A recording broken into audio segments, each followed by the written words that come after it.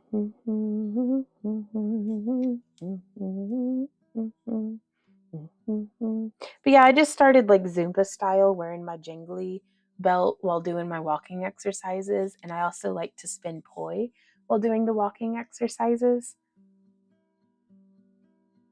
But it was a really big deal. The other day I went outside, it was like perfect weather, and I had like the speaker going, and I was just listening to some music, and I hula hooped for a solid like 30 minutes.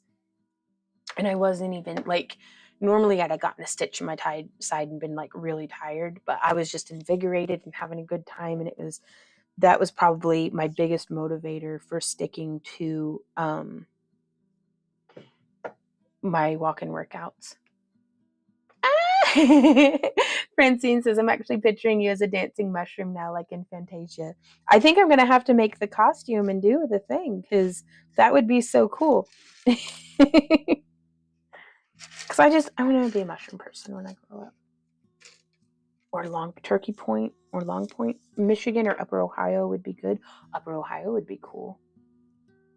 I grew up at a nudist camp in Southern Ohio, but I don't think that's where I went to host a camp along. I don't think we're all that good of friends yet. Like, I don't want to traumatize y'all. We got a bunch of ear cuffs made, you guys. This is, how many was that? 24 ear cuffs. Boom.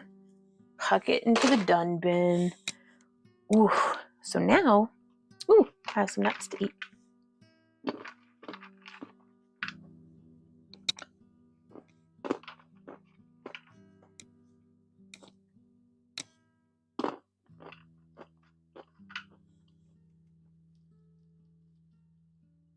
Sorry, I'm still thinking about that cat and the man doing the drums.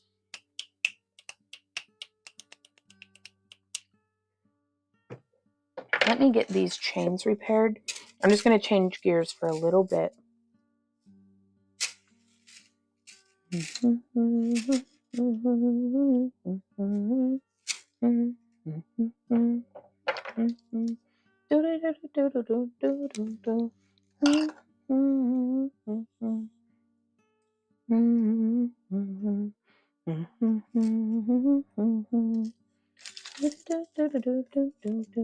Al said, Vaughn, how was your pendant sales? I think they went really well. Again, we didn't write stuff down. We should have, or something. Ooh, Turkey Point would be awesome. Then I could crash at my buddy's cottage. Nice. So Turkey Point or Long Point. Okay. I'll look those up. I think this pendant sold really well. Like, we sold a lot of chains too, so we'd have had to have been selling pendants to be getting chains to move. But again, with both are on Lake Erie. Okay. You'll need a passport there in Southern Ontario. I'm gonna have to get the sorry. I'm gonna have to get the paperwork going to get my passport. Sorry, I just read Francine's comment. It says, more like a mushroom, less like a penis. Those types of costumes sort of have a way of taking on their own life. Yeah, that's true. Just expectation versus reality. And it's like, in my head, it's this beautiful, like, fly agaric mushroom with, like, the gills and everything. It's a little bioluminescent in the reality, and it's just me in one of those penis costumes. Like, oh no. Well, now I know what to try to avoid. So, oh my goodness. So there's that one.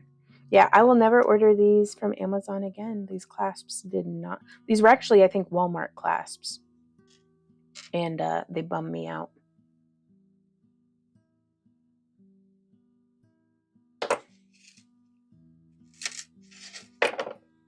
Done.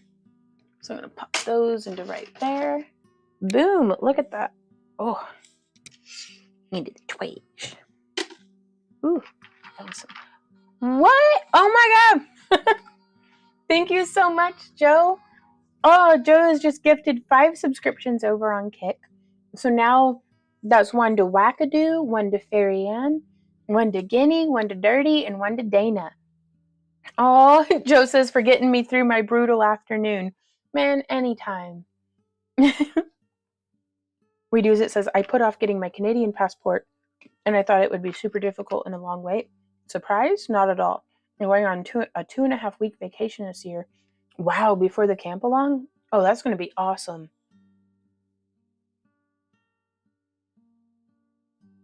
That's going to be really cool. Thank you guys. Just for being here. Y'all have helped me have a fantastic afternoon too, so.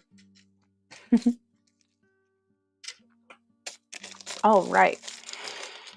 Oh, and I do this every time. I set up so much. My first major vacation in 20 some years. Yeah, and 2.5 week long. That's a genuine vacation. Like weekends away are nice, but 2.5 weeks, that's. Where y'all going?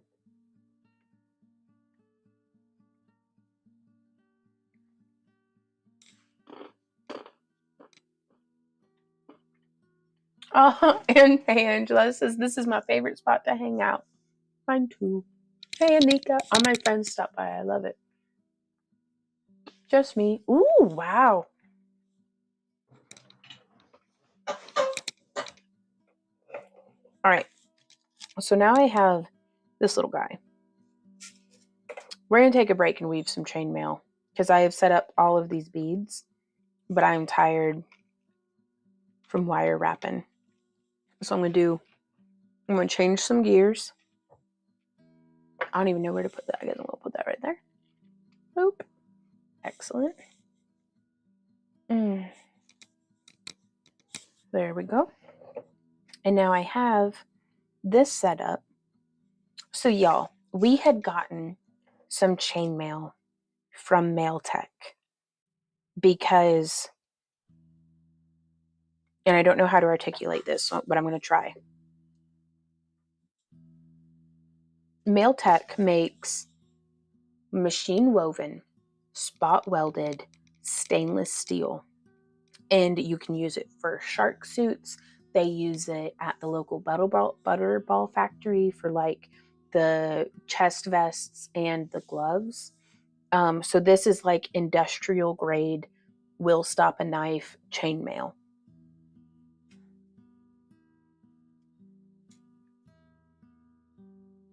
And to weave something of this quality, just even with just butted rings, I would have to charge so much money. And so to be able to just buy the fabric and then to cut it and unweave it, it's like if it's this expensive. Hey, baby. Hey. You okay? Yeah. I gotta go get it. How's your neck doing? Okay. Those hotel mattresses killed Randy's neck. So he turns to look at things like this now. So, which I'm anticipating his back starting to hurt. How's your back doing? Ring. Thank you for the follow. All right, baby, drive safe. Hey, are you gonna pick up cordon bleus and cottage cheese? Yeah. Okay. Yep. Well, hey, big boy, Mama's little man. What you doing? You were. Oh, that you're talking for Z? Yeah. Oh, okay. Do you have a good nap? Yeah. All right. How do I text you? Okay, I've already texted it to you, honey. The small cottage cheeses without the fruit. Yes. Thank you. Oh, yeah, he's a good dog. He's got his cone of shame on again because he likes chewing on his butt. He likes chewing on his butt. It's okay. It's okay. Are you just jealous? I am just jealous, Z. What an astute observation, my good man. Don't wink at me. It makes it weird. Yeah, the cone of shame. But to weave this would be very labor intensive. He just flipped his suspenders at me. Huh? I do. But to weave all of this chainmail would be very intensive, and the amount that I'd have to charge would be just as much as if I were buying it like fabric and then like kind of unweaving it. So it feels, as a chainmailer, it feels a little like cheating, but I am being very transparent about it because I equate it to whenever I sew clothing, I just cut the fabric. Is that cheating that I didn't weave my fabric?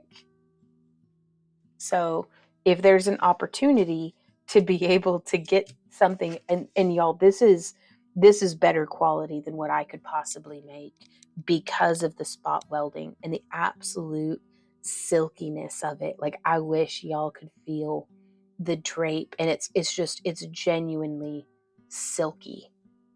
Like, oh my gosh. And there's not a snag, nothing, because there's no closures. It's all spot welded with the consistent precision that can only be expected from machines. So, but to turn it into jewelry, I'm coming through with 18 gauge 3/16 inch rings. And these are bright aluminum to keep it nice and lightweight. And I'm going to turn this into a hand flower. And so hopefully we'll have a tutorial out before too long showing how to utilize. Z is the goodest megaphone. He's such a good boy. There goes my honey. 1, 2, 3, 4, 5, 6, 7, 8. Ooh! Alice says I sold one of my flowers Saturday. Oh, that's awesome. And Redo's it said, I'm flying into Calgary to see my nephew for a couple of days, then on to British Columbia to stay a week with my cousin. Then we're flying to Quebec for a week of intensive French immersion. Oh, that's going to be cool. That's going to be really cool. Joe says that sounds like an awesome trip. I love all those locations. How are you doing today, Nikon? 2, 3, 4, 5, 6, 7, 8, 9, and 10. Ooh. Michelle says, I have worn a piece that I have made to the Renfest and got told, oh, so you didn't hand make it? No, I didn't make the metal and the beads, but yes, I still made it. Some people, yeah. Yep.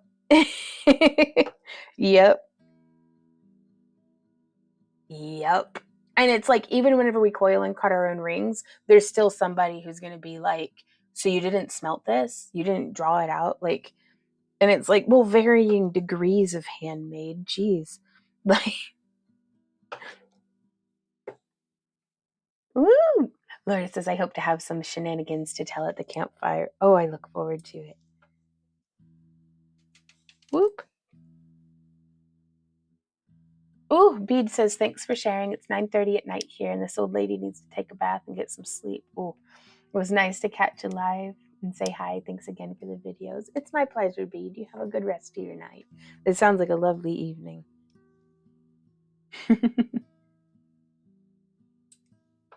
6, 7.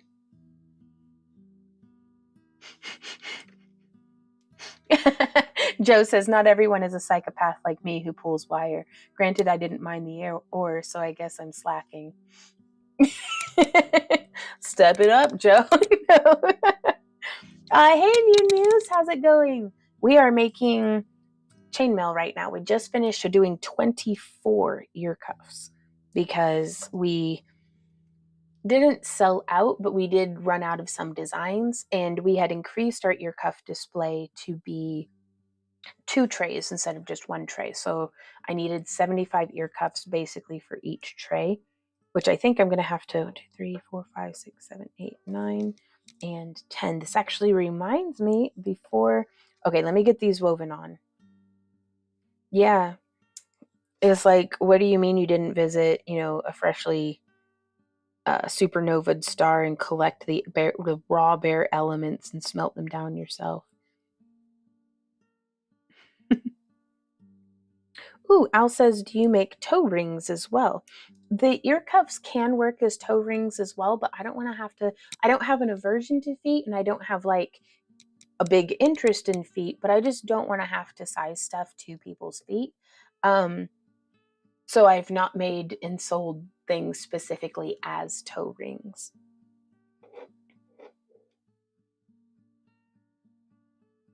But that could be my mistake. Perhaps that's exactly what we need to be doing. Is you pay me $5, I'll touch your feet. Like, yeah, I'd do that. Ooh.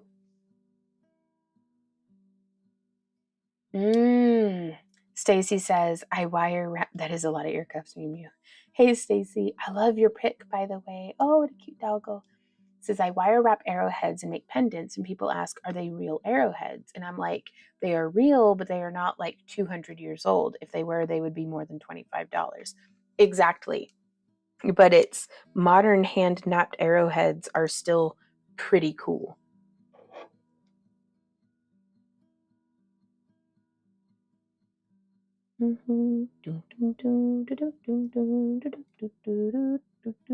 Wow, Joe says the wire I pulled for the stream Sunday took me 8 hours. I should have bought it.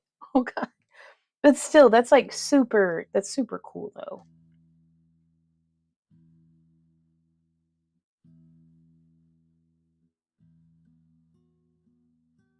And so to start with, I'm just hooking one ring through the machine woven chainmail.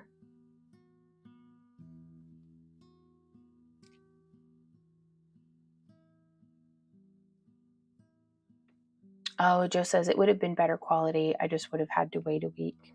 Gotcha. Well, that makes sense.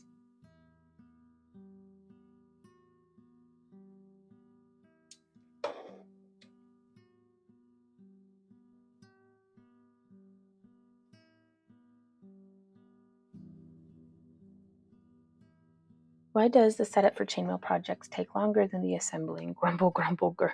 Because Randy's not doing it for us. So that's why it takes longer.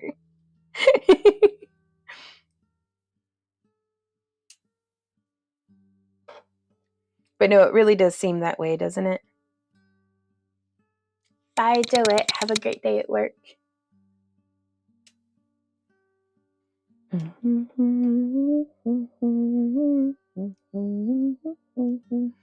Oh, well, then I need to hire a Randy. Yes.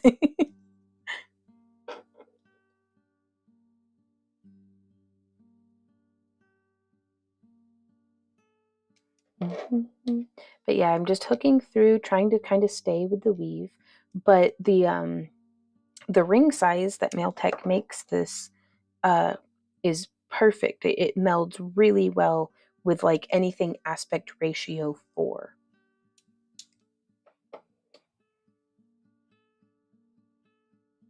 And I had done one bit that we actually sold as well too. That was like just a triangle like this, but I had woven a half Persian 3-in-1 along the top edge. So it did give it a really nice gather, which I loved.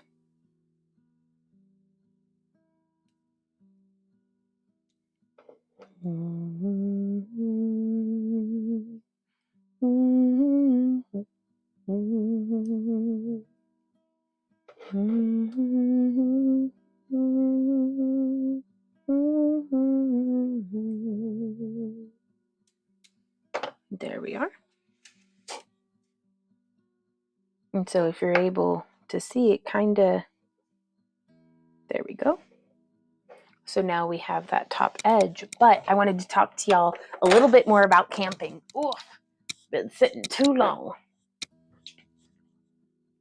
Oh my good big Z boy. Oh, I love your little face. Mwah, I love you.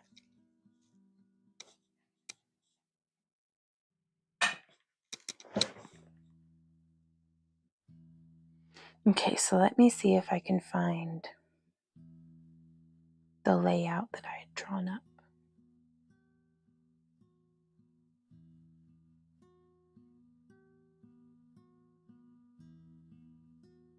Okay, so I have a couple of different plans.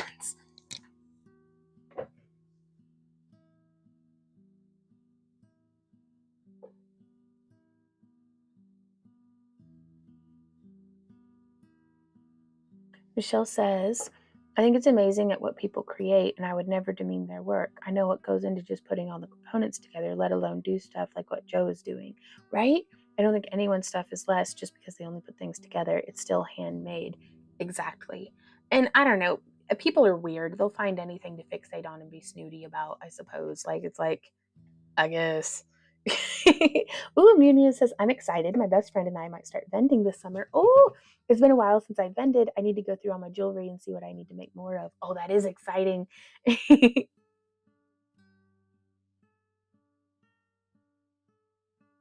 The setup for chainmail is a pain. I usually open and close enough for an inch or two and then read for a while, then go back to open close. That is a good strategy to use. We all need a Randy. But yeah. Oh, we do. It says, can I just say how nice it is to have you back in streaming? Oh, well, thank you. I'm glad to be back. I'm having a lot of fun. So I'm going to pop this. I know I'm a crazy person, but so this was an idea that we had for if we ever have like a group campsite where it's like if Randy and I have a lot of folks coming, that we would this is the kitchen tent in here. All the glowing yellow bits are fairy lights, of course. This part is, these are telescoping poles that we use to erect our tarp. So these two would be the high points, and then they're just kind of pulled out, but to make shade. And we always plan on it raining. And so that's why that's kind of tarped up. But this is the kitchen tent. And this is because we've vended at festivals before. And so this is actually our booth. Or if we were to like teach or something, or I don't know, if we were ever to host something where we're selling, that would be that tent. That we may have a kitchen tent and then a serving tent, like a buffet tent. And this is our outdoor bathroom. Like, it's another easy up 10 by 10. This is our easy up cube tent with a chair and one of the cots. This is our grizzly tent that we fit those two in, but this is an older one. And then we would just have more 10 by 10 pop-ups kind of wrapping around, and that way there'd be a path and it would just kind of like spiral out. So if we ever rented one huge group campsite and like brought, I don't know, like a U-Haul truck full of camping gear, that's kind of what we would do. So that was one idea.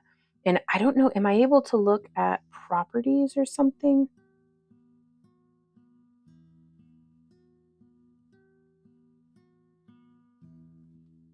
This was from back in 2022. So that's pretty cool. That's from when this was. So this we made last year after the camp along, because we had some experience in like knowing.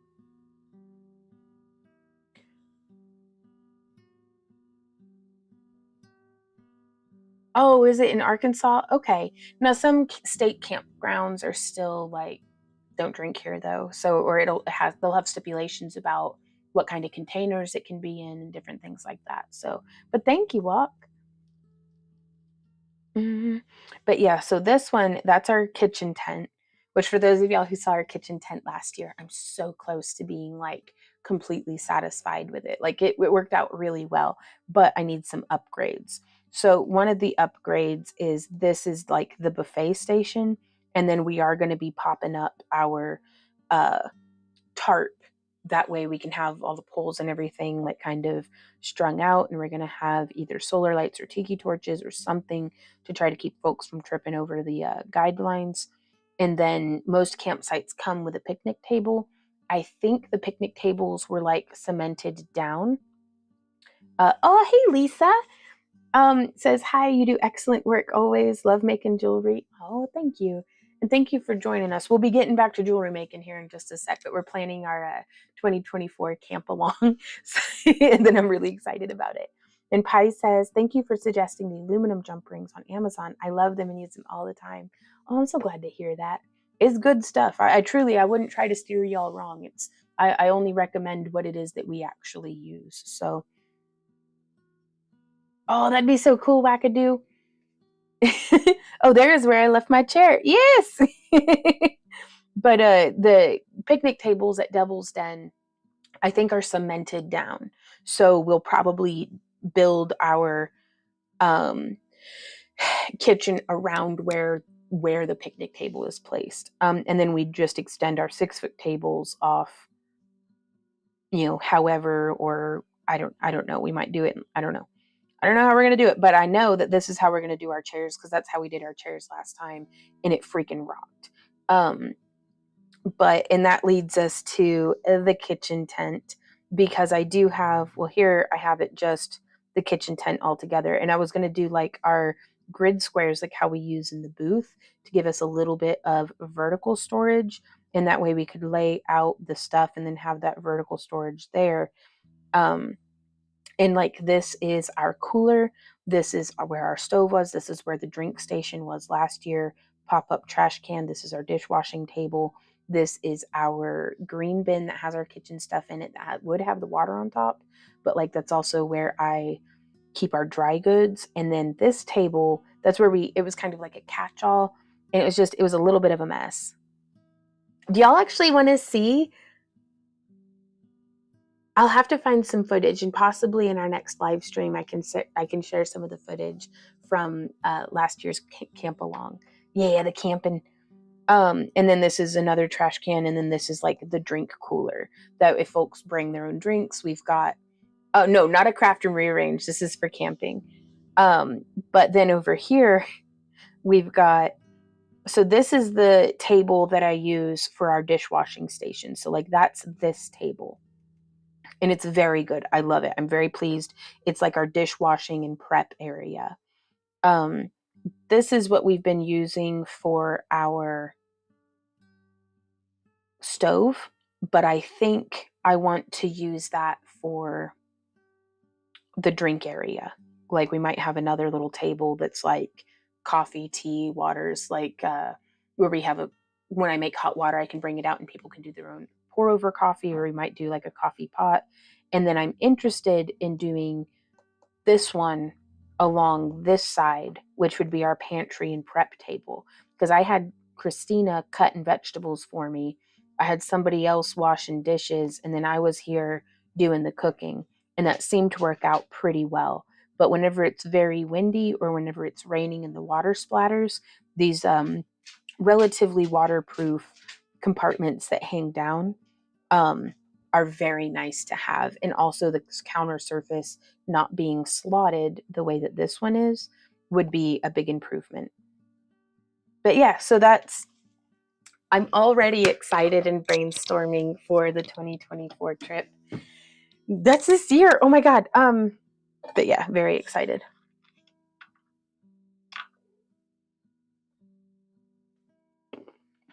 Tasha says, I was going to say, we have the 2024 Craftroom rearrange. Got to redo it. Spring cleaning round 2. Bye. Yep. Okay. So now from here, that was 1, 2, 3, 4, 5, 6, 7, 8, 9, 10. 20. So now I'm going to do 20 open. 1,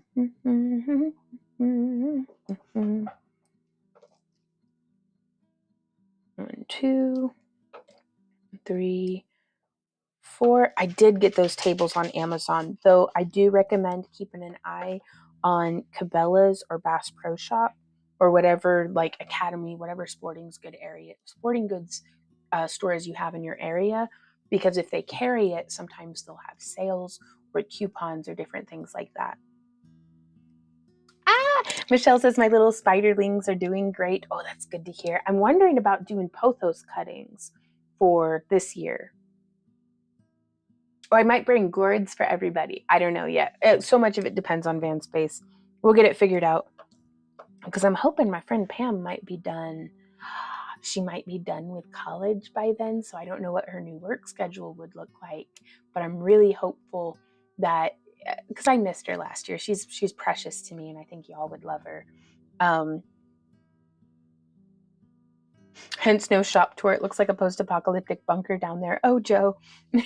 Ooh, Armory surplus stores also have good deals. That's a good idea. That's a really good idea. 6, 7, 8, 9, and 10. But yeah, I was thinking about getting another little butane stove burner just for boiling water for coffee and tea on the drink station, because y'all, I am way into hosting at camping. Like, I just want to feed you. I want you to come and sit around the fire and feed you. So 2, 3, 4, 5, 6, 7, 8, 9, 10. Hobbit in the wood mode, 100%.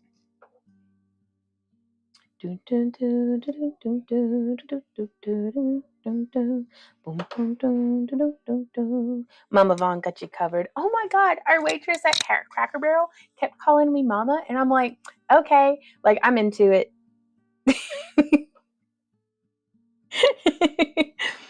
It's just, oh, it's so much fun. Well, I mean, it's because sometimes I'll get a little overwhelmed and a little like overexcited. I think that's what it is. I'll get like really worked up and like overexcited, and I need to like bring it back down. So I'll just like retreat into the kitchen. And that's probably like, I love being mixed into all of it. But I also really love standing off to the side and just doing like very calming and soothing like kitchen things while listening to y'all like chatting and laughing. And it was just, it was absolute music to my ears, you guys. And the weather was perfect. Oh my God. So I'm 100% planning on the weather being rubbish this year. So 3, 4, 5, 6, 7, 8. Wait. No, that one was from there. And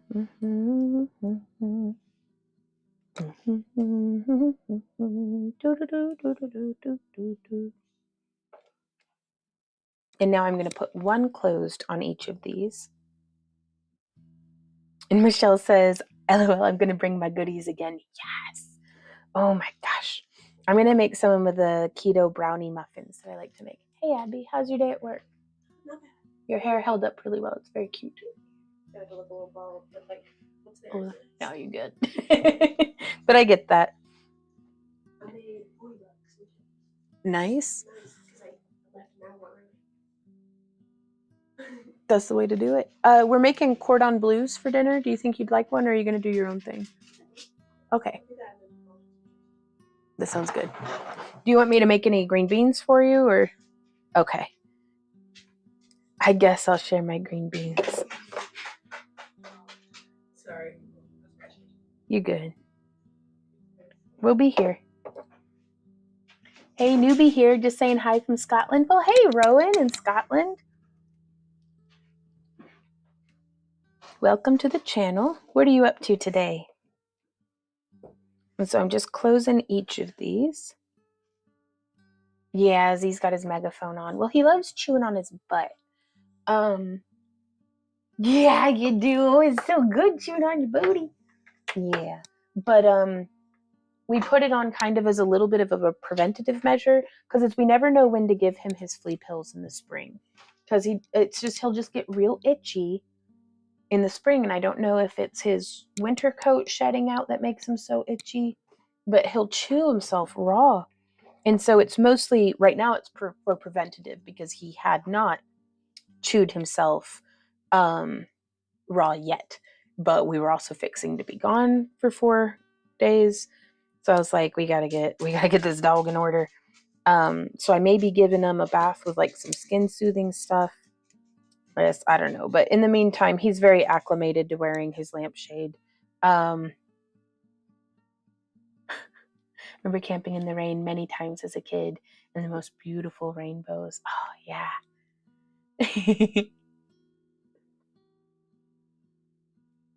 My old Doberman licked one of her front arms while we tried everything to get her to stop, including hot peppers and stuff, and she just saw it as seasoning. Oh, Joe. Yeah.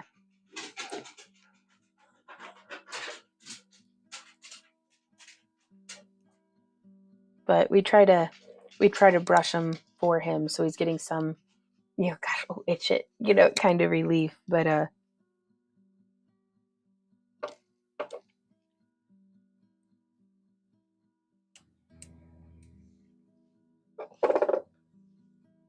you seen the social posts where humans decorate the fur baby's cone of shame to look like other things? I've seen one done up to be like the, oh crap, what do they call it from Stranger Things? Was that the Mind Flayer? It's just the thing that goes like, it's pretty mint. Okay, I'll have to check it out. Rowan says nighttime here, so just chilling out before bed. Very cool. Well, we're just weaving some chainmail. And today I'm using some chainmail that's machine woven from a company called Mailtech. You can kind of get it by the bolt or like by the yard. Like, let me pull this up so I can say this accurately.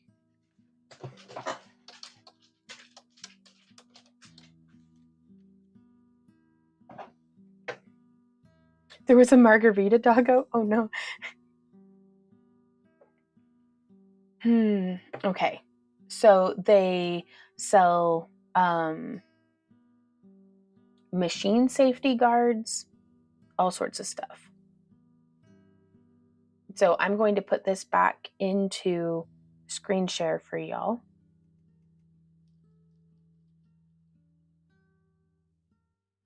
But yeah, they sell lumberjack leggings, lumberjack socks, industrial mesh, Nova Shield gloves, which are like lined, custom decorative curtains, custom project quote, press guard hanging kit. Like, that's really cool because it's like,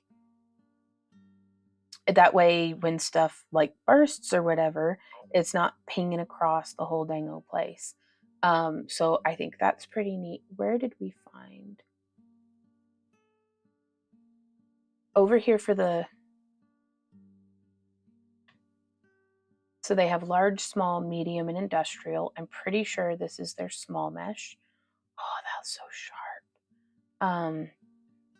But yeah, it's beautiful stuff, you guys. I absolutely love. But yeah, so you can see, you can cut like on the bias and stuff and get it to be very, very cool. This is not what we had done. It was not the custom. We had purchased it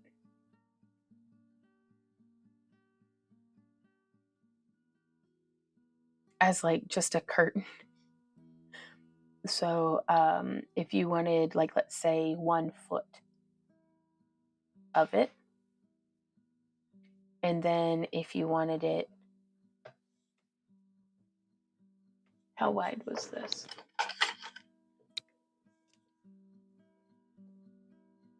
About 4 inches wide. So let's round up and go with 5 inches because that gives us a little bit extra. And then hanging ring spacing.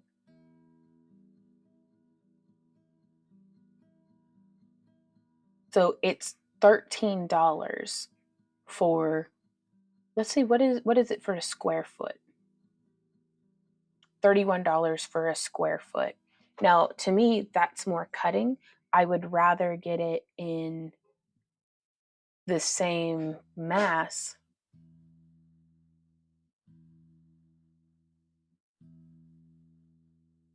Yep, less cutting, and it's actually a little less. Hey, baby. This is where we had ordered the, it was their flat curtain that we had just gotten it in like a bolt. And this is how I would order it again, because I don't want to have to trim it out as much. So if I didn't have to do the cutting here and here, then I'm able to just cut on the diagonal and it becomes those triangles. You good? Yeah. Right. Huh? Oh, thank you. But also for like if I wanted to do like a bra, because we can take this and then I would use I I don't know if I would use a stainless steel split ring or what I would do, but because I wouldn't want it to come apart. Probably with split rings then, but we could assemble our same chainmail bras like how we normally do.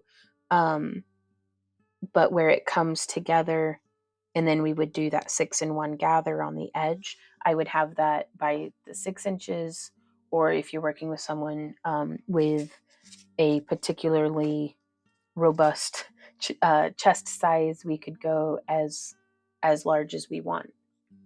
So for a 3-foot by 2-foot sheet is $81.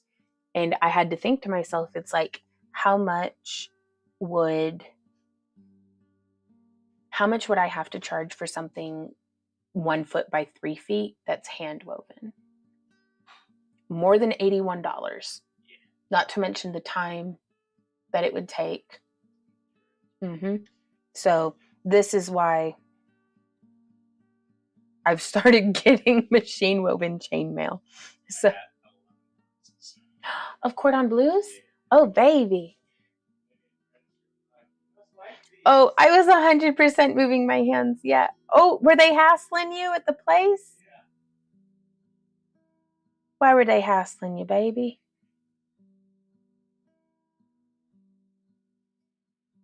Yeah, Lisa says lice comb in a bowl of water with Dawn on it. Put the comb full of fleas into the Dawn water and they die. Yeah, that's a really good tip, Lisa. He doesn't, I have not found a flea on him. He just gets all, and so we give him his flea meds though. Like that's in the spring, that's when we start doing them to help keep him from getting fleas. But it's just always down by his, like chewing at the base of his tail.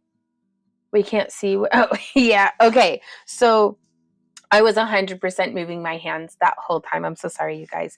But yeah, if it's everything, okay.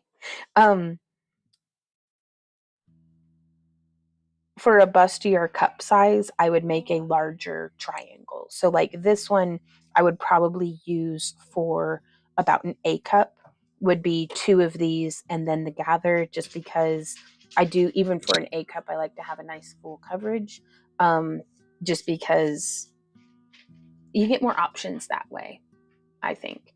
And then, so we would kind of increase to a B cup. We would do a 5-inch. For a C cup, I would do at least a 6-inch. But then there's so much, boobies have so much nuance. So like sometimes like a 44C and like a 32 double D are the same size, like of like actual boobage that needs covered by chainmail. So, hey, oh my God, how's it going? He says, hello. How is everyone today? Enjoyed the stream the other day, my friend. Oh, I'm so sad to have missed out on Joe's stream. But yeah, so that's what I was talking about. But I'd rather get a narrow strip that I can just cut on the diagonal for things like hand flowers and stuff. And so this is I think it's efficient. So like I think it's a very efficient way of getting your chainmail. That way you can, spend your time weaving on the things that machines can't do.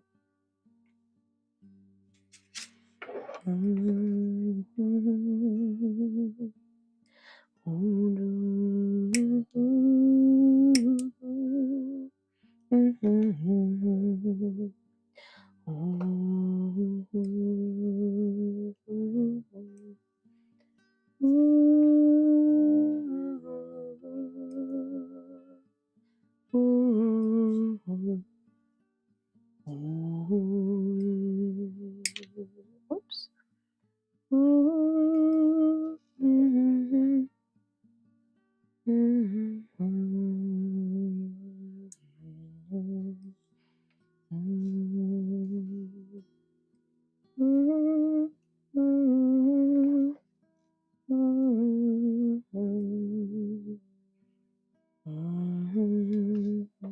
There we go. So now I'm going to set up 6 with 2 closed on each, except for the last one.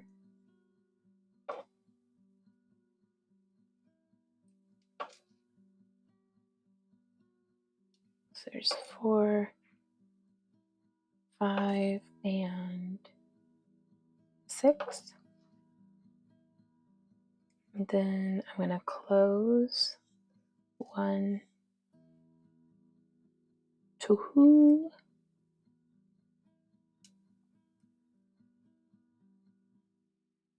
3, 4,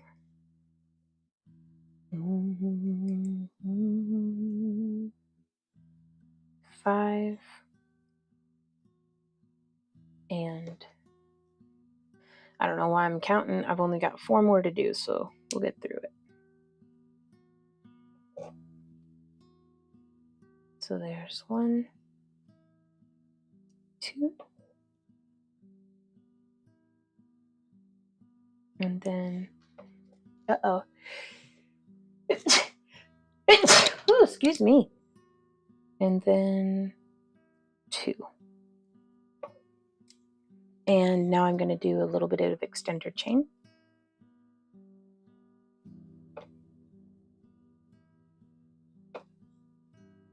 Thank you guys.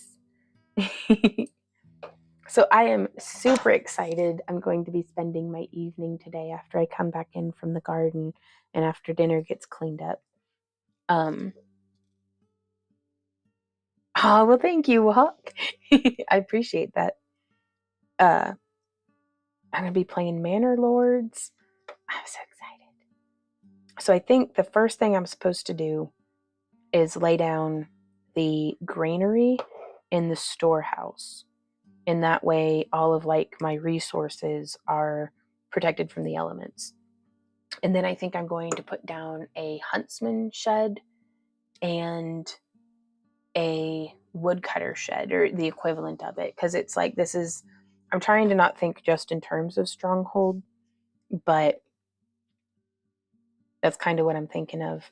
And so I'm just like super stoked to like just lose myself in this video game. So there's 1, 2. I'm just doing an extender chain off the end of this one. There's 3. And this is all 18 gauge 3/16 inch rings. There's that. Let me find my clasps. Clasps. Yep. Clasps. Yep. Okay, so now I'm going to pick up 1 open with 1 closed on it. And I'm going to hook through 1 and 2, just continuing that European 4-in-1. And then I'm going to hook through Downstairs or upstairs? So I'm gonna go back upstairs. Right on, baby.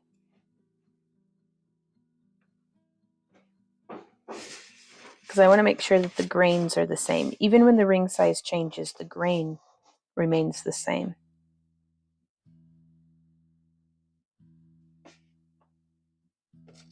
I think.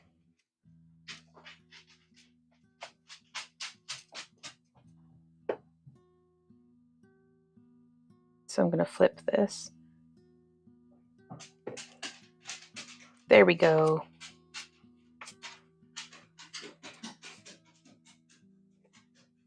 And I'm going to hook on 1.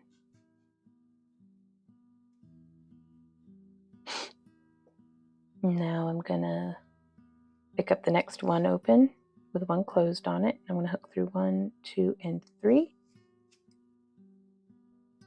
Just continuing that European 4-in-1 patterning. And it's a little floppy and weird at first, but that's all right. I'm going to take the next one, and we're just hooking through like we're expanding just regularly.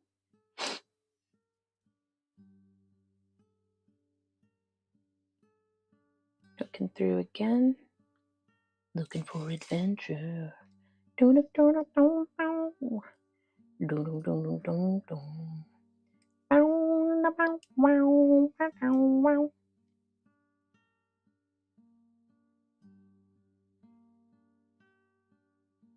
So I think this is going to be how we make a lot of our producer says, so am I, Vaughn. So am I. Oh my goodness.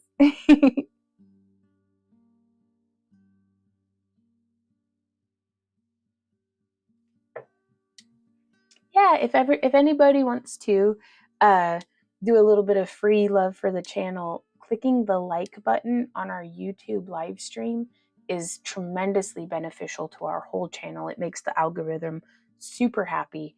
So yeah, that's of course only if you're liking the stream, but it's a nice free way to just water the plant that is our business. And then hooking through 1, 2, 3. But yeah, I think this is how we're going to be making a lot of our chainmail costuming for in the booth. And I'm going to say, this is not something that I would have had very much success with, and this is just me personally, whenever Randy and I were first starting to weave chainmail, because I needed to get to know the intricacies of the weave first, because when stuff goes so sideways, and if you cut it in the wrong spot, like if I cut it in the wrong spot when I'm unweaving this from the rest of the machine woven mail, it boogers it up irreparably. Ooh, Wackadoo says, after the stream, I will be drilling holes in D20 dice to get ready for my class tomorrow. Oh, that's cool. Are you drilling like all the way through or just halfway through them?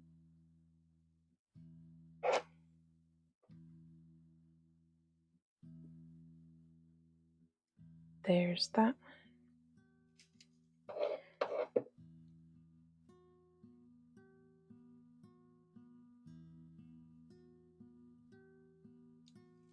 All the way through. Nice.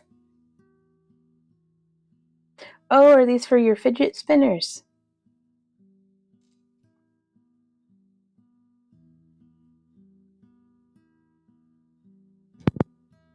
Ooh, leveled up to level 2.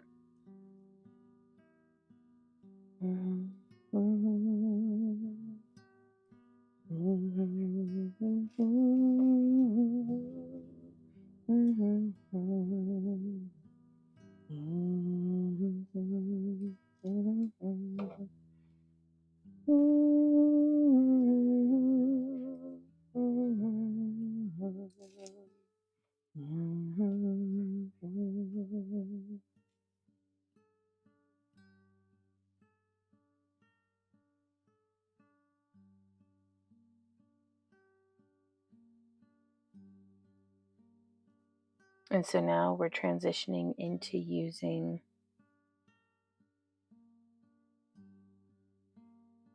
the one open with 2 closed on it. Chris came down in a few minutes ago and asked who was doing all the giggling in my office, and he saw I was watching you and understood. oh my God, that's great. What I can do. Tell Chris I said hey. Oh my God says, so when you're doing this, is there a pattern you follow or is there some other way to measure? The best way I can equate this is to counting stitches in crochet or knitting. So like there's different ways of joining the rings together to make different patterns. So like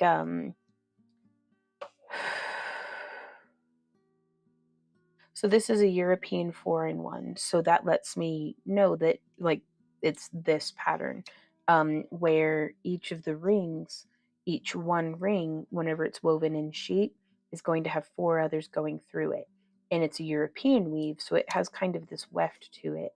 And we're gonna put the clasp on. So it's like by knowing the weave, you kind of know the combination of stitches or combination of rings and where to put them. And so there we have the bracelet portion of a hand flower. So let me grab, there it is. So I'm just going to measure rough about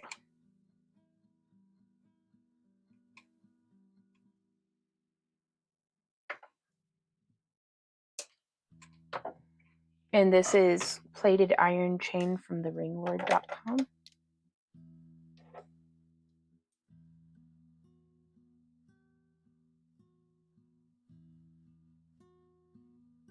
So it takes me a hot minute to get these cut out, because it's kind of hard on my hands, but that's all right. That's crafting though. The singer from Cameo called. He said the triangle needs to be a little bigger. This is for a hand. It's not what it looks like. I promise.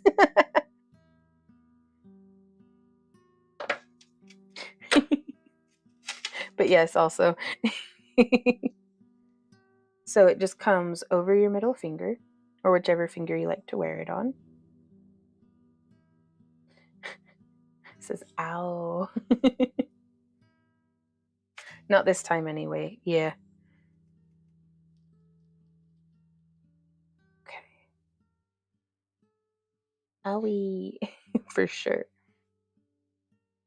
And I have such a hard time getting these clasped by myself. So I like to use a bobby pin.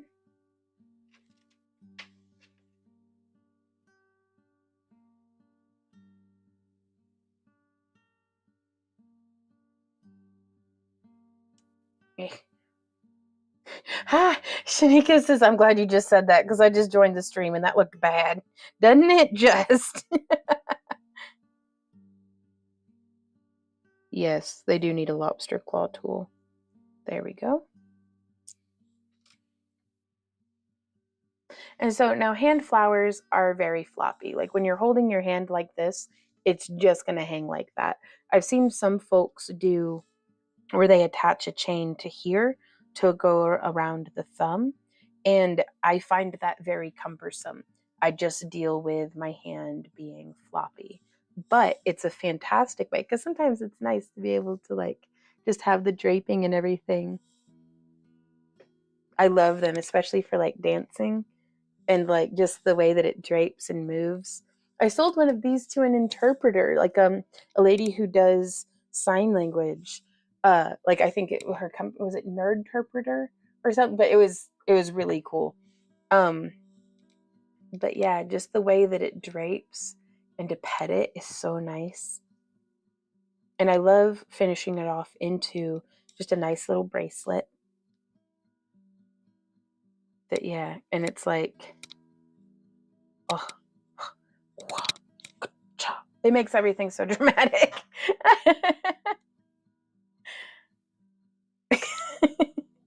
So yeah, that's some chainmail. Whoa, whoa, whoa, whoa, whoa. Chainmail hand flower. But also, I just want to say, this is exactly like how I would do it if I were to make a belly dance belt. So let's say we ignore this part down here. Instead of chain hanging off, it's like coins. So we could do the base chain of chainmail, probably joined with larger rings.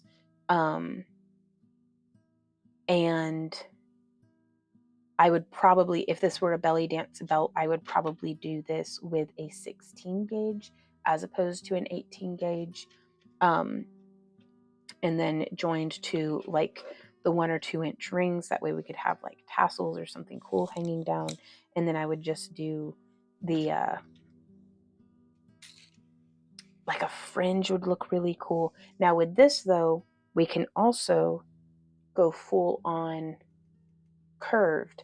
And whenever it doesn't have the hand woven chainmail edge, it drapes funny.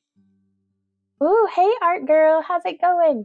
But yes, you can see whenever it comes like this far, it does drape funny, but about like this, it still sits pretty nice instead of doing like a weird pucker. And whenever we do the half Persian 3-in-1, it's really nice. It gathers it really nicely. Art girl says, oh my gosh, I didn't expect you to be here after the big anime long weekend. I just checked it in on a fluke. Well, I'm glad you were able to stop by in. It went amazing. Best anime St. Louis I think we've ever had. And I don't know how, like we were going in with very low expectations because we're like, we can't keep having the best year ever every single year. And here we are. So it's fine. I actually think we were like on par with last year. But we had Maddie and her mama Amy helping us in the booth, which was amazing. So I recovered much faster than what I have in years past. And we tried to pay Amy and Maddie handsomely for their time, so our profit margin wasn't as high as what it would have been, but I'd have paid them double and it still would have been worth it. If we could have pulled that off, I'd have done it. Rowan says, do you sell these on your website? I don't currently have them listed, but I probably should. We're currently in a transition with our website. Again, I had redesigned this past fall, late fall, early winter, to do I rebuilt the whole website. We were on Weebly, I moved over to Wix, rebuilt it. The desktop version is functional. The mobile version is a disaster. So we're hiring somebody to completely redesign our website for us based off of the blueprint rough draft that I had put together. So yes, oh my gosh, having double the help, because it's a 10-foot by 20-foot booth. So we had 18 feet of booth frontage. So it was really nice to have the four of us to just, bye, Francine. Oh my God, said, so I was going to ask if there were heavier rings, but I think you answered that. Yes. Yeah, definitely. I'd go with, if I were going to stay with the 18 gauge, I'd go with stainless steel.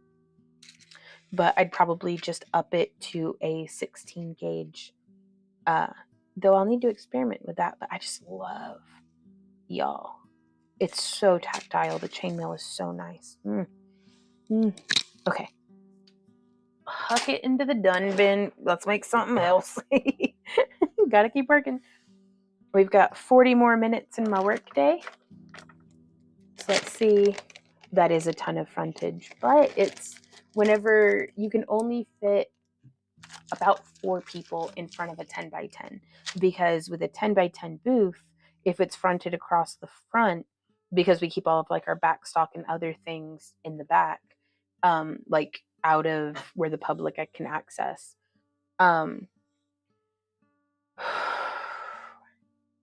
I can only use 8 feet of that frontage because I still need at least a 2-foot wide opening to get in and out of the booth. And so you can only really fit 4 customers at a time in front of the table.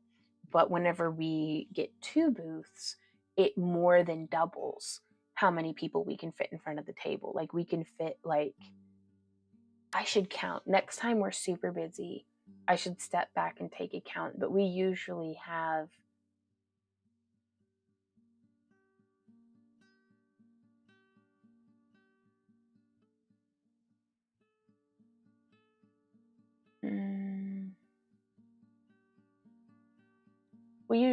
about 10 people in front of the booth, because they'll often travel in pairs, and the person who's not actively shopping will be kind of back over their shoulder or pointing to, and kind of, everybody shops differently, but we can very easily fit 10 people in front of our 10 by 20 booth.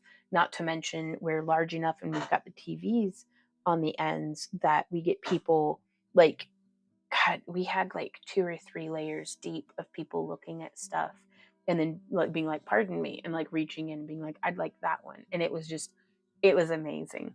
So, AG says, what was that last piece called? This is a chainmail hand flower.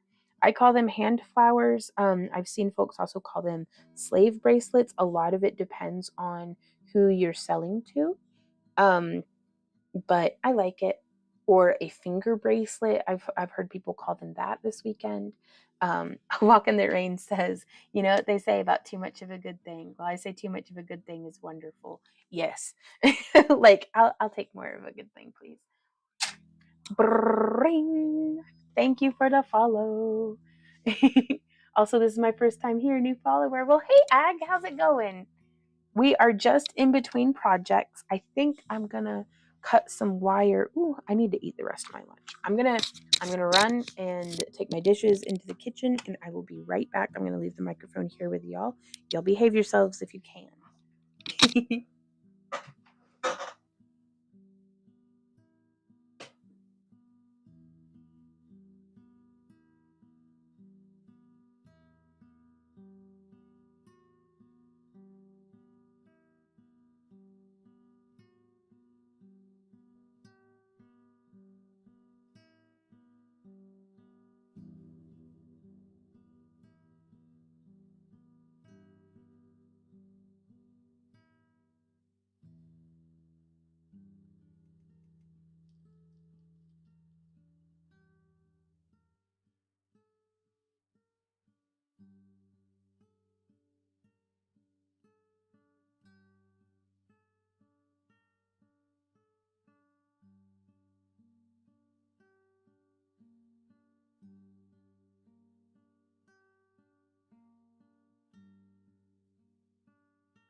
Alrighty, y'all, I am back.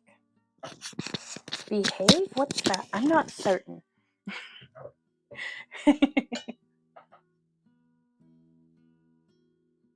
Alrighty. So, I'm going to cut. How many do we have?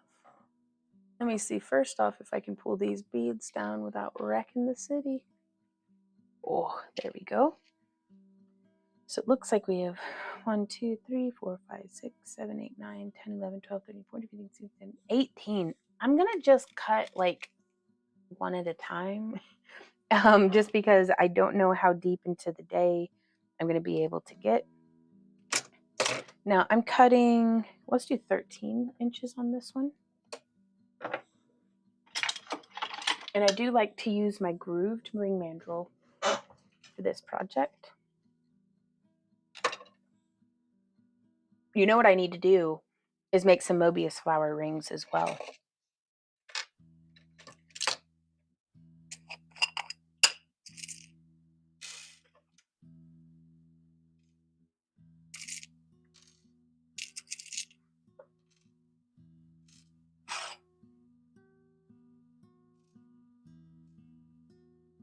Okay, I'm going to start with just 5 because we'll do 5 of them in silver and then 5 in copper and 5 in bronze and probably another 5 in silver because whatever I make, like, again, I'm always making up these arbitrary rules that I have to follow until I get tired of them about my production, but it just gives me like a little game of like, but my current arbitrary rule is if I make something, I'm going to make it in all colors like that I can. So like I've got 3 wire colors, and if I make it, you know, if I make 5 out of copper and 5 out of bronze, then I need to do 10 out of silver just to keep the proportion of what sells. Silver tends to sell better than most of our other metal tones. Now, it's not every show, but just in general. And it also really helps serve to keep the booth looks very nice and bright whenever there's a lot of silver in it. So to make a Mobius flower, it's just a little rosette, and it takes 3 rings. It takes 2 open and 1 closed. And these are 18 gauge 1/4 inch brass rings, which I think is very pretty.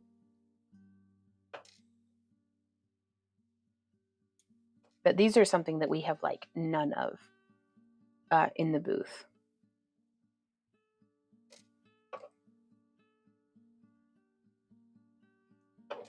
And so to open the rings, you can probably see they stack together in a way that you can see how they were when they were being coiled. And then when they were cut, it removed just a little bit of material. And so I'm going to open it just like that.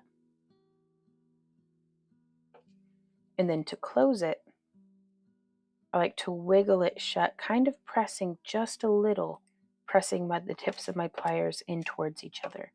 Now, the nice thing about chainmail is there's kind of only, this is a broad brush, but there's only open ones and closed ones. So once you get the hang of opening and closing, after a couple of bracelets, you're going to be like, you've got this. And then you can start making things more complex. But this is one of my favorite first weaves to do if you are new to chainmail, but want to incorporate it into other crafts.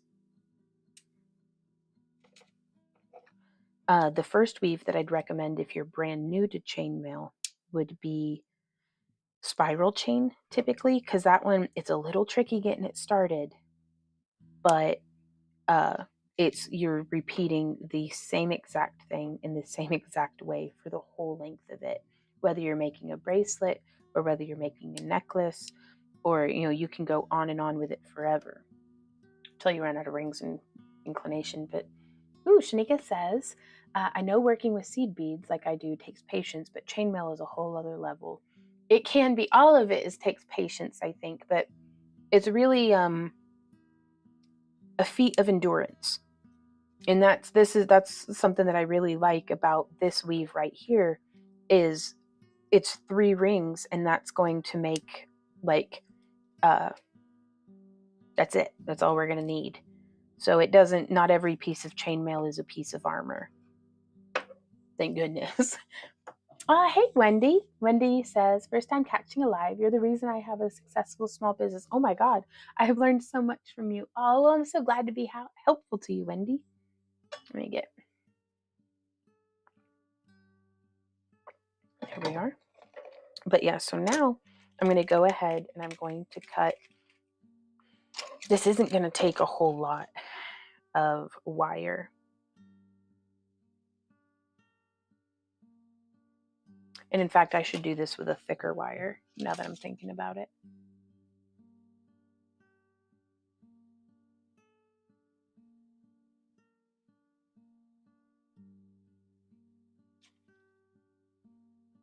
Well, let me do one in 20 gauge first just to see. Yeah, because I don't really know how I'd be able to resize these. Okay.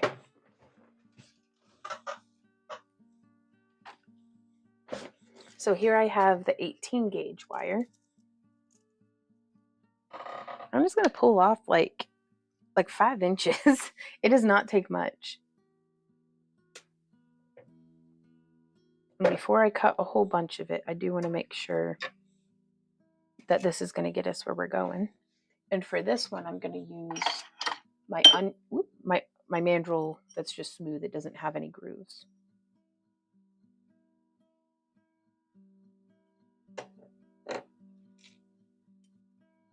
And so I'm going to kind of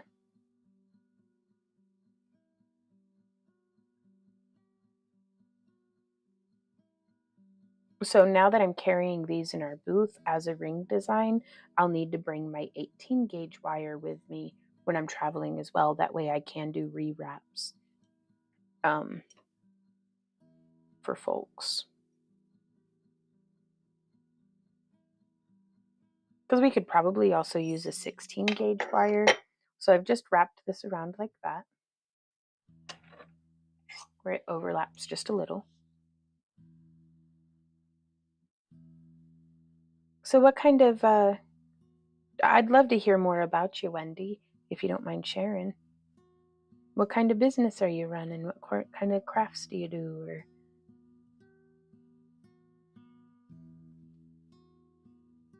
And so I'm just bending down, like little ladybug wings, kind of. It'd have been helpful if I had done that both on the same side, but that's not the end of the world. And then I'm just going to thread our little Mobius flower. Hey, honey. Oh, honey. All right, well, my husband just rolls into chat and says, yeah, well, some crafters think 5 inches is plenty. So, and it is, babe. If it gets the project done, then it's all you need. Oh, Lord. And so I'm just kind of bending that up and around now. Good Lord.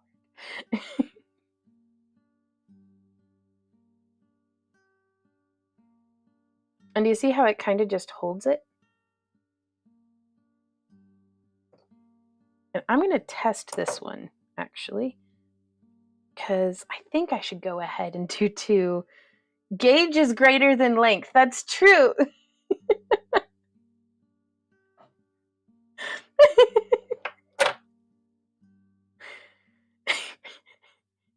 Oh, Lord. Y'all. Okay, so I've done 2 wraps, and I think that is plenty.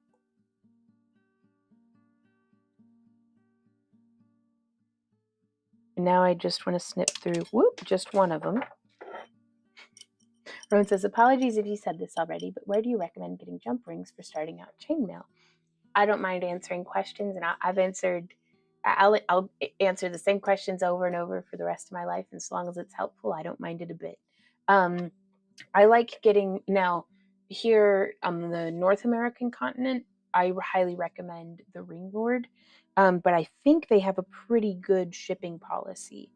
So, like international shipping. So I would recommend checking them out.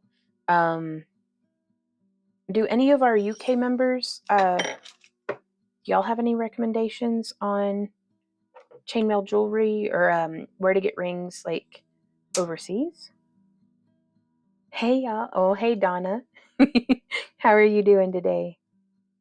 She says, just got home and had to check in. Well, thank you for checking in on us. And so I've just wrapped around and then I'm trimming real close to where it comes out the end. And then we're just going to slide this down.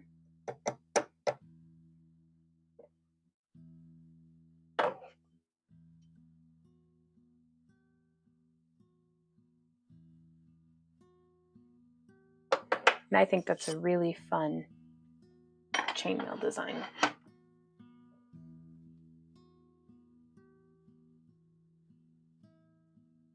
And it's a little large on me, but that's okay. Oh, nice thumb ring though.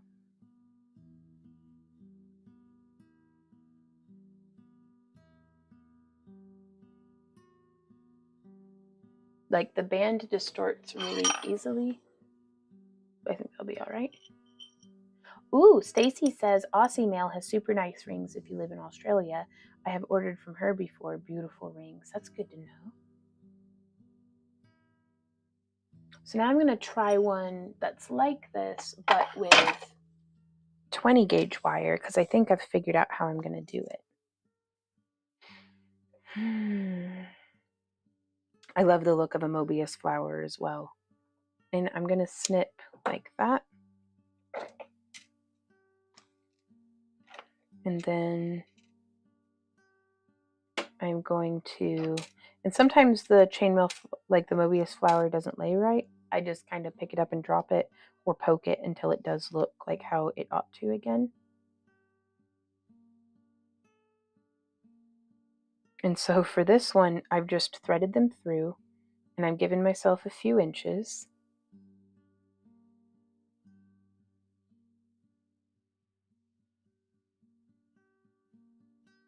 I can probably do this just one at a time. So I'm going to remove one and I'm going to take that.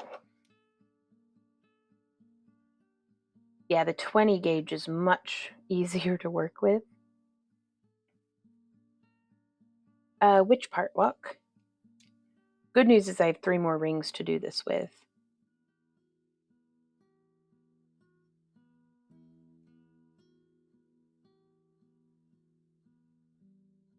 Whoops.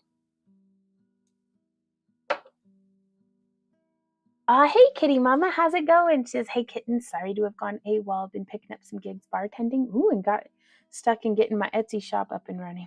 You sound busy. Hope all y'all are faring well. Fun, sounds like your convention went well. Huzzah. It did. I had read farting well and I was like, as well as I can. But no, it's been amazing. I hope you're doing well too. How's your Etsy store going? Donna says, I'm good. It's hot here today, so coming into a cool house was nice. Nice. This is 20 gauge parawire, which is a copper core that's been silver plated and covered in a clear enamel, so you don't have to worry about it tarnishing. I like all of their wire. It's I highly recommend it, but it would be considered a craft wire, which I think just means that it's affordable. But I feel like it's pretty quality stuff. I love it because as much as I love making jewelry, y'all, I don't want to polish this. I don't want to have to deal with that.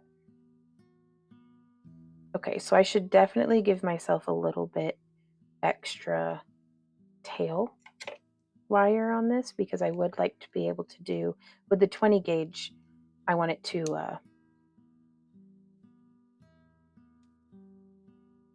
trying to figure out how to design a version of this that can be resized. So there's one side. And so now I'm going to take this. Oh, okay, right on, Luck. And I'm going to insert it through from the same angle. So this one came in from above. I'm doing this one from above. And then I'm going to wrap.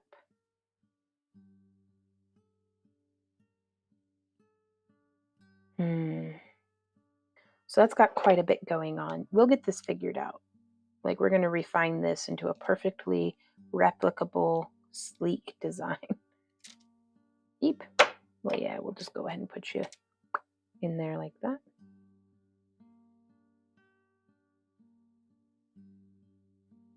And I'm going to bring this around to the other side.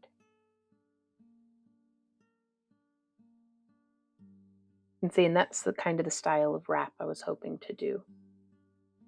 And so now we've wrapped to our chainmail. There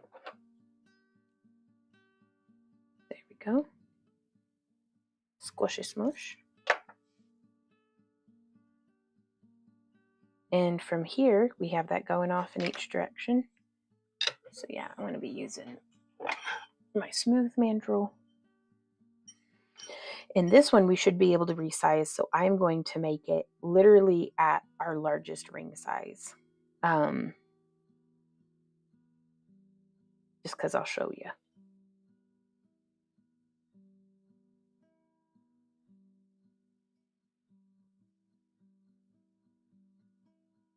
I think I've worked out how I'm going to do this. Okay, so I've pushed that one through, and I want to tug on it to make it stay in place.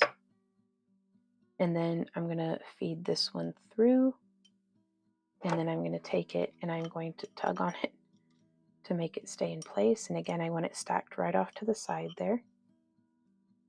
Do not hesitate to reposition your tools to give you the most solid grip is what you can manage. It is. This is 3D printed by our buddy Gavin. He had contacted us and sent us one. And I haven't heard from him in a while, so I hope he's doing well. But they're super cool. I absolutely love it because I can bump my desk and my beads like stay relatively in place. Michelle says Edwin just got home. He says hi. Hey Edwin. And it looks like Randy in chat says hey Edwin as well.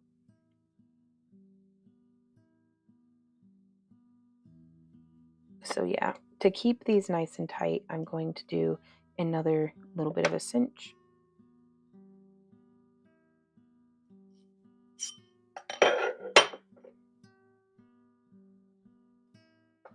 And I just want to let you all know, there is nothing wrong with doing a project a completely different way every single time. The only reason why I try to make my designs very replicable is because I do function with the intent of teaching. If I'm figuring out a design, I want to be able to teach it, and that just helps to be able to have it be somewhat replicable. Also, it helps me with efficiency with like making things for sale for in my booth. If I can replicate it, then it's very easy for me to do the pricing because it all took rough about the same amount of time and materials and effort, etc. But do not feel like my way of crafting has to be your way of crafting too. If it suits you, by all means, but I just encourage y'all to cherry pick what calls to you and leave the rest. There's that. That's really nice. I spend a lot of time chasing beads. Same, Donna, same. So there's this one, sized to a size 15. But then what we do to get it to fit on our ring displays is I'm going to split it this way. And it's just to be able to get my pliers up in here. And I'm going to take my pliers and get it as much into the gap as I can. And I'm going to hold here with my ring finger and thumb, like doing this exercise, holding them, and then holding that there, mostly to have my middle finger to provide resistance. And I'm going to bend up. And then I'm going to insert my pliers, and I'm going to shift a bit between finger and thumb and between these two fingers just to hold there and there. And I'm going to kind of open that up a little bit. It's very wonky right now. It's a work in progress. That's just what it is. And then I'm going to do that same thing on the other side. I'm going to open, and then I'm going to open. And then I'm going to put it back on the mandrel, and this is how I size our rings down.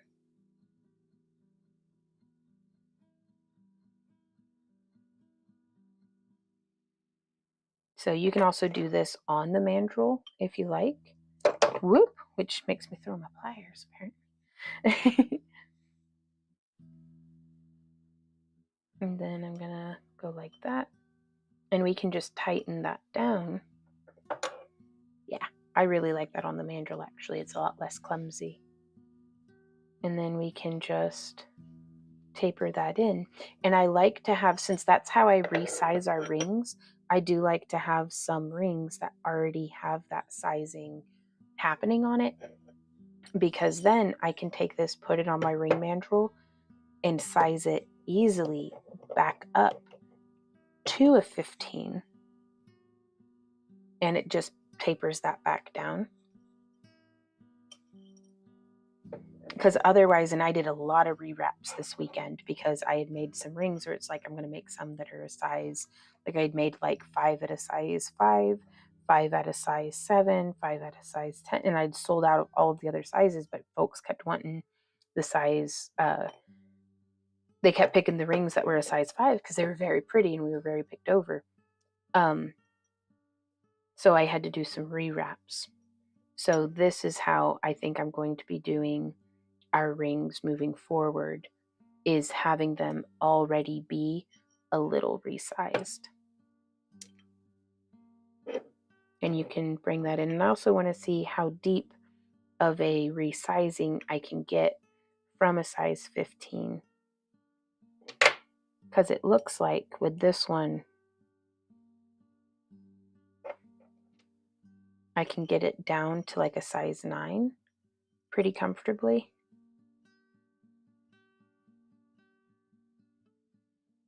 And that's okay. But then we could take it and we could do a second key turn. That gives it a little bit of an interesting shaping there on that side.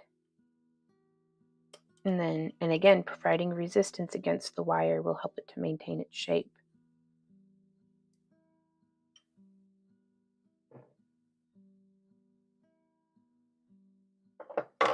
Yeah, so that makes it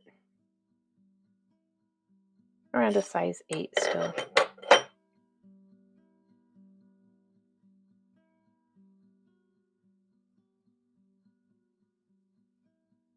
It's still very easy to wear.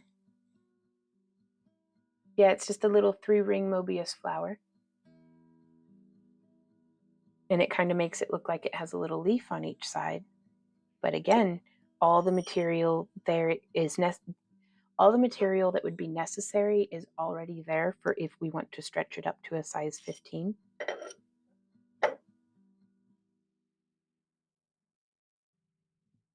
And I think if we wanted to, if I did the turnkeys with my wide flat nose as opposed to my narrow flat nose, we'll do that on the next one because I'd like to not have to do this second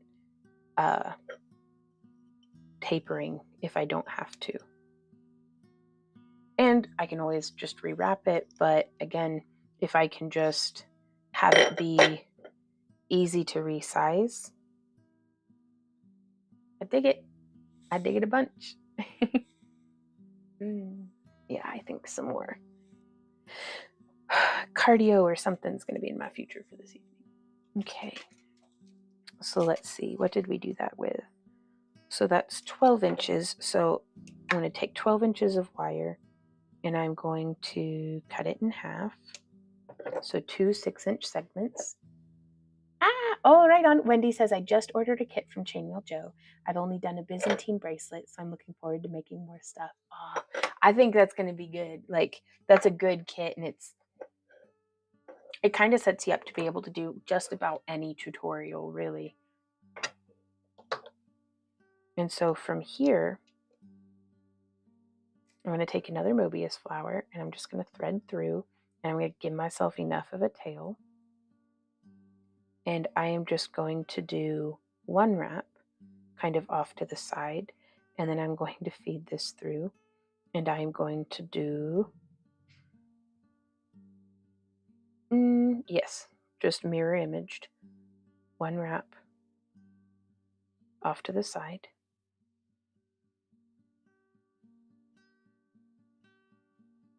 I'm going to kind of leave it in line a bit. And then we're going to put this again on the largest part of the ring.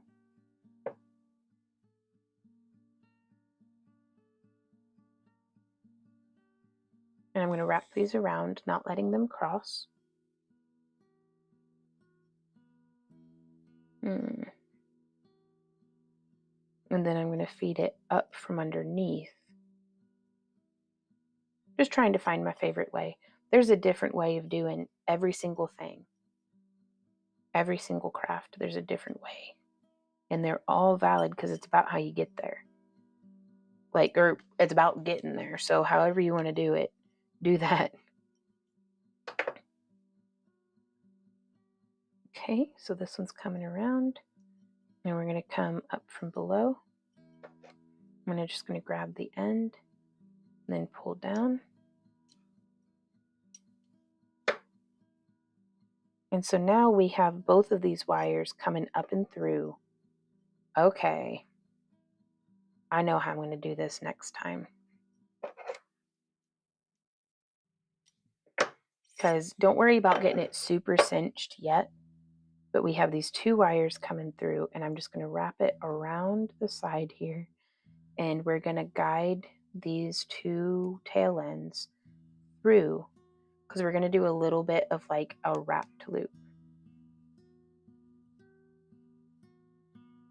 Like just wrapping once. Woo! Shanika says, I'm tempted to try my hand at chainmail, but I'm still teaching myself bead weaving, working a tubular chenille stitch tonight. Ooh.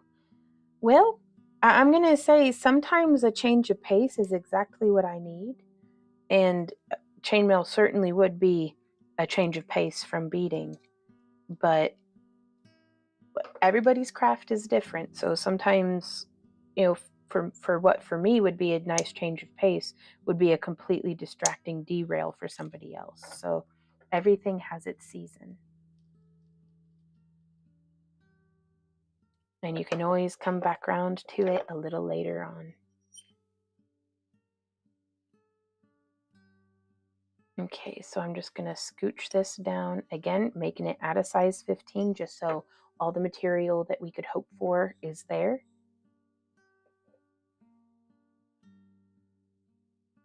And we could have them both going off in the same direction, which I think I'm going to do.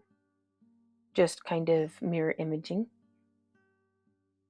But I think if a person has the patience for bead weaving, then they have the patience for chainmail. But chainmail is harder on your hands in different ways. So I do recommend starting out with like an 18 gauge aluminum. Like if I had to recommend one ring size for getting started, it would be the 18 gauge 3/16. It's robust enough to be able to make a sturdy jewelry grade chainmail. Like I would not recommend making armor out of it, because as soon as you go like this or breathe too hard or bend over, rings are going to pop. But for like a bracelet or a necklace or earrings, it's perfect. And I love it for setting chainmail bezels. Like, it's nice. And so here we go, trying to keep these wires from getting crossed. So there's that. And then bringing this around.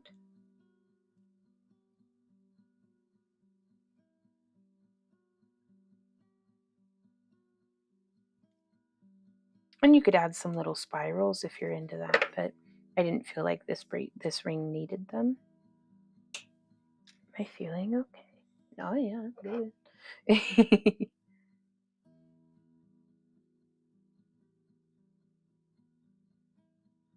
And then I'm just smushing in those little pokey bits, making sure there's nothing to poke. And then now we're going to stretch this back out, because that makes everything nice and tight. And we can come in here and we can kind of squish, and we can squish and try to make it nice and even. I think that looks cool. I'm just saying, I think that looks really cool. And now I'm going to try with this one. We're going to do that same split, but we're going to come through and we're going to use my wide-nosed flat nose pliers, which is just a regular, like it's a regular width flat nose pliers. And we're going to take that and we're just going to bend up. And then we're going to take it on the other side and we're just going to bend up. And then we're going to come around to this side and we're just going to bend up. And then we're just going to bend up. And now we can put this back on our ring mandrel. Yeah, and that got us sized down to a size 4. So it's still, and whenever this happens, like if you're sizing a ring for somebody and the little pokey uppy bits are poking uppy, then you can take your pliers and just kind of like a bezel roll and just, do you see how that difference is between this side being lifted and that side being down? And so just getting that shape, just bringing it around so it hugs the finger.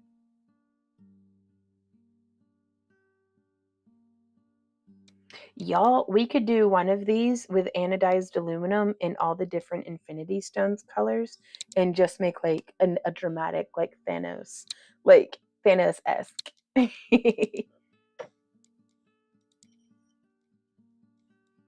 Mm-hmm. I agree entirely. Joe says chainmail is a great entry to jewelry making. Very few tools involved, and you can buy the rings pre-made by the ton in a few different sizes to do a lot of different styles. Yes. Bye, Laura. Have a great rest of your night and fun at rehearsal. But I agree with that statement wholeheartedly. But yeah, so that's how that sits. They would make good partials as well. Makes me feel so dramatic.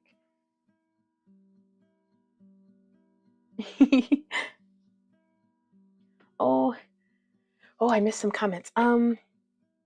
Wendy says, I also do macrame, cauldron bath bombs, bath salts, and cauldron candles and crystals in them, spell jars, but my love is wire wrapping. Right on. Shanika says, I tried to teach myself wire wrapping, but became disheartened. I might go back to it before trying chainmail.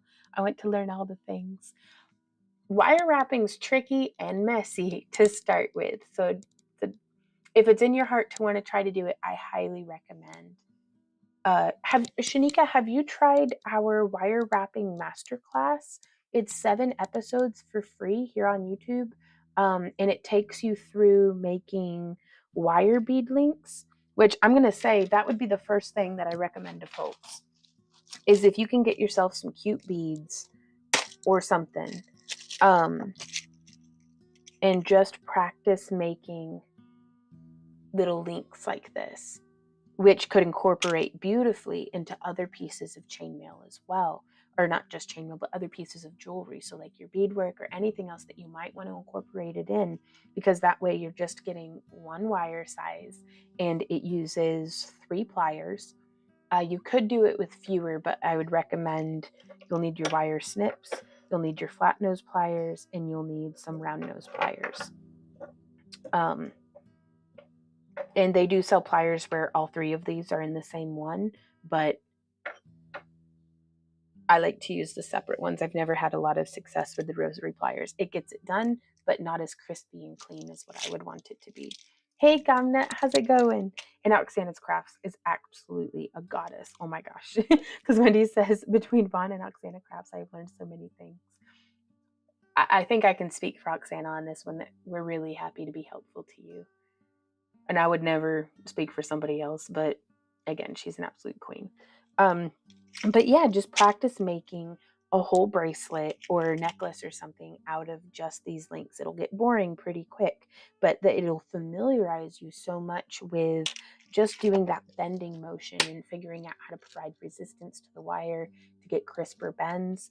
And then in the masterclass, which that's our first one, we go over, I think, 2 or 3 different ways of making wire bead links like that. So you can do wrapped ones, and we kind of take you through the progressions. And then we do that for 7 different lessons. All of them are at least an hour long.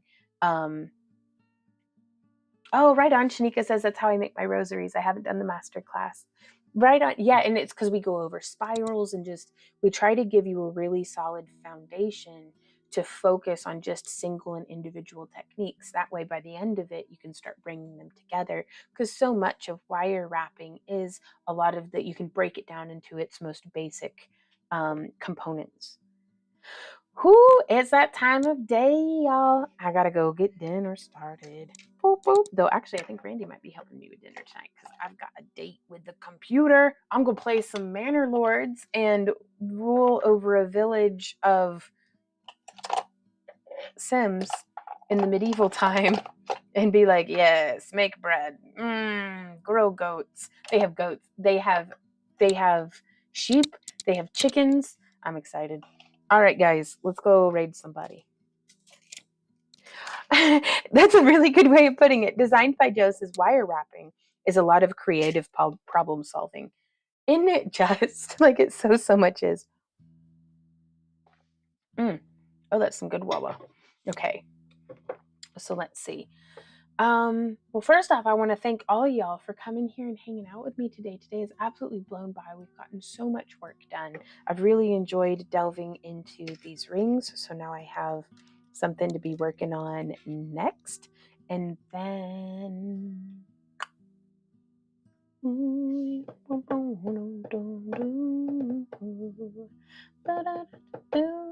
we're going to go right on my God. So we will see y'all next time. When is that? On Randy Von Z. Oh my God, what are you doing? Oh, Wackadoo says I'm obsessed with Diablo 4. Right now, Walk in the Rain says be kind to the peasants. If I don't, they'll eat me. So we will see y'all in Friday's live stream. So until then, you guys, happy crafting and good luck in everything that you do. Bye. We're going to click the button. We're going to go like that. We're going to click that button. We're going to go over here. Bye, everybody on YouTube and Kick. We'll see y'all next.